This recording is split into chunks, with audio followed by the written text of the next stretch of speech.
À l'énoncé de l'arrêt de la Cour, les visages des parties civiles se décomposent. Sur le banc des prévenus, le visage de René Maratier, lui, se détend. Chacun comprend que les peines seront beaucoup plus clémentes qu'en première instance. L'ancien maire de la Faute-sur-Mer est soulagé. Je pense que la Cour a su reconnaître ma probité. Elle l'a bien dit par un long mandat de 25 ans, entaché d'aucune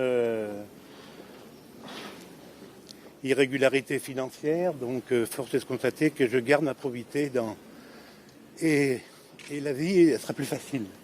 Les graves dysfonctionnements de l'État, notamment dans l'attribution des permis de construire, et là, la chaîne de responsabilité a absolument été reconnue par la Cour d'appel.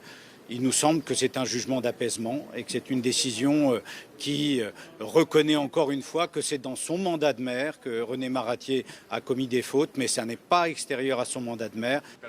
4 ans ferme en première instance, 2 ans avec sursis en appel. Incompréhension du côté des parties civiles. Victimes et familles de victimes ont du mal à comprendre le grand écart de la justice. 2 ans de prison avec sursis, non. Il méritait de la prison ferme. Il a quand même fait des manquements à son poste de maire et non, ça suffisait pas. Il aurait fallu vraiment qu'il fasse sa prison. C'est vrai que c'est pas très logique par rapport à au premier jugement. Et puis on a bien entendu les réquisitions de l'avocat général qui étaient un petit peu dans l'autre sens, on va dire. Bon, on a effectivement un arrêt qui nous correspond pas, enfin qui nous respecte pas trop. Bon, mais maintenant c'est comme ça, c'est comme ça.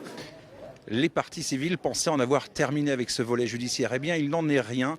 La Cour d'appel de Poitiers s'est déclarée ce matin incompétente concernant les intérêts civils. Il y aura donc un 3e volet judiciaire, cette fois devant un tribunal administratif, mais sans doute pas avant mi-2017.